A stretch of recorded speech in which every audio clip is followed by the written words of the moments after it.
Learning to read faster. Reading faster is very important because of the way your brain works. When you read slowly, your brain does not get enough information. You understand better when you read faster. Jadi, learning to read faster adalah belajar membaca lebih cepat. Reading faster is very important because of the way your brain works. Jadi, membaca lebih cepat sangat penting untuk otak kita. When you read slowly, saat kita membaca lebih lambat, your brain does not get no information.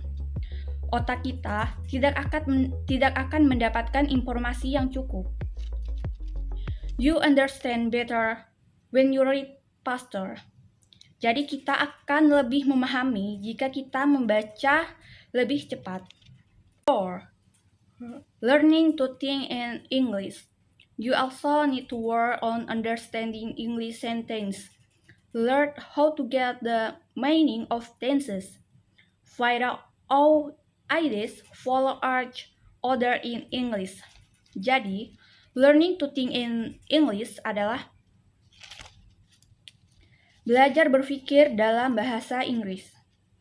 You also need to work on understanding English sentence. Jadi, kita juga perlu berusaha memahami kalimat-kalimat dalam bahasa Inggris.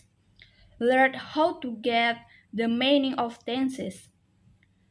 Pelajari bagaimana cara memahami makna kalimat. Find out how ideas follow each other in English. Cari tahu bagaimana ide-ide saling terikat dalam bahasa Inggris. How to read faster. Bagaimana membaca lebih cepat. Why read faster? Mengapa kita harus membaca lebih cepat? Reading faster helps you understand more. This may be surprising, but in fact, your brain works better when you read faster. Jadi, mengapa kita harus membaca lebih cepat? Reading faster helps you to understand more. Jadi, membaca lebih cepat membantu kita memahami banyak hal. This may be surprising. Ini mungkin mengejutkan. But in fact, your brain works better when you read faster. Namun, sebenarnya otak Anda bekerja lebih baik saat Anda membaca lebih cepat. Try reading this. Coba bacalah ini. Many students are surprised when the teacher tells them to read faster, but they soon find out that they understand more the way. Jadi, many students are surprised when the teacher tells them to read faster. Jadi banyak siswa yang terkejut ketika guru menyuruh mereka membaca lebih cepat. But they soon find out that they understand more that way. Tetapi saat mereka mencoba membaca lebih cepat, ternyata mereka memahami lebih banyak hal dibandingkan ketika mereka membaca lebih lambat. If you read slowly, you read one word at a time.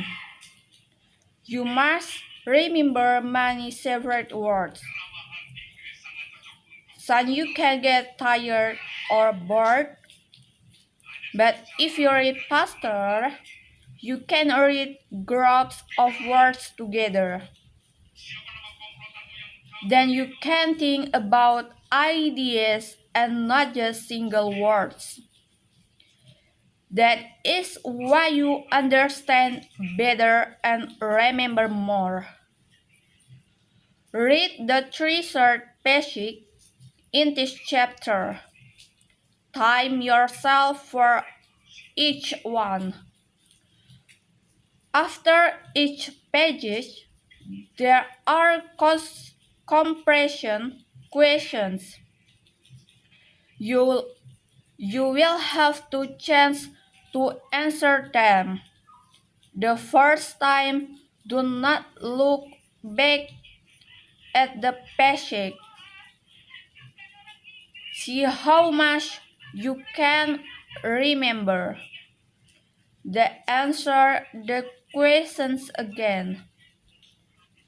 This time you may look back if you need to.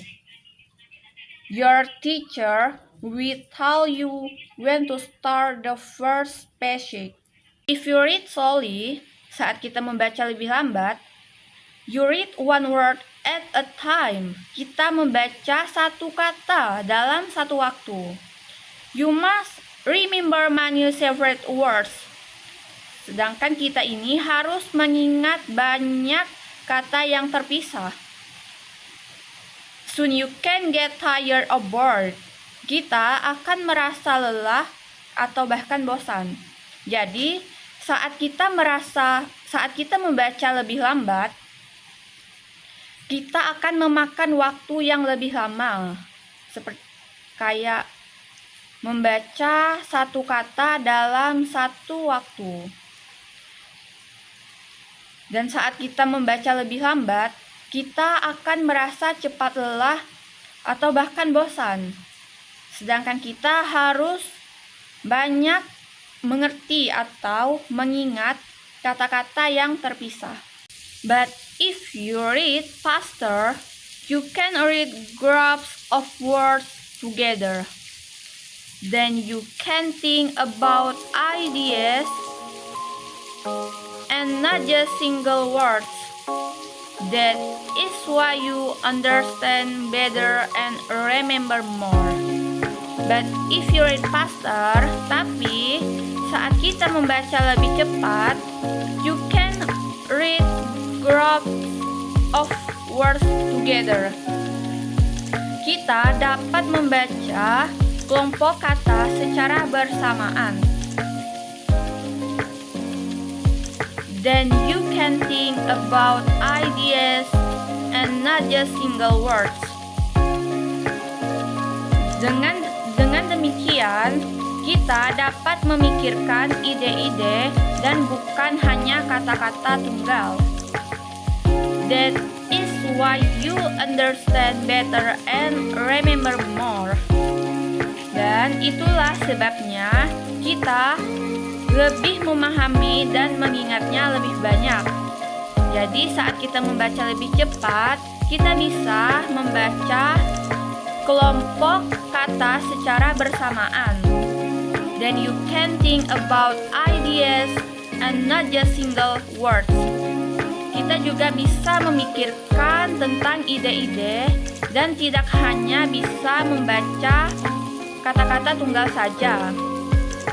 That is why you understand better and remember more.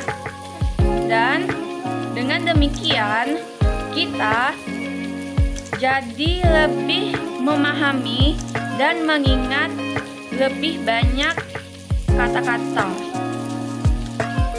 Read the 3 short pages in this chapter. Jadi, bacalah 3 bagian pendek dalam bab ini. Time yourself for each one. Jadi, ukurlah waktu yang kita perlukan selama membaca 3 bagian dalam bab ini. After each page, there are comprehension questions. Jadi, setelah kita membaca dan mengukur waktu yang diperlukan selama kita membaca 3 bagian pendek dalam bab ini, kita diharapkan dapat memberikan pertanyaan atas apa yang telah kita baca atau apa yang kita pahami. You will have to chance to answer them. Jadi, kita diberikan 2 kesempatan untuk menjawab pertanyaan tersebut. The first time, do not look back at the pages. Jadi, langkah pertama, kita dilarang untuk membuka kembali bagian sebelumnya atau bagian yang kita baca tadi. See how much you can remember. Lihat seberapa banyak yang dapat kita ingat. Answer the questions again. Jadi, jawab lagi pertanyaan yang telah kita ajukan tadi. This time you may look back if you need to. Jadi di sini kita diperbolehkan untuk membuka kembali bagian tersebut atau bagian yang kita baca tadi jika memang kita perlu untuk melihatnya kembali. Your teacher will tell you when to start the first pages. Artinya adalah guru kita akan memberitahu kapan akan dimulainya bagian pertama tersebut.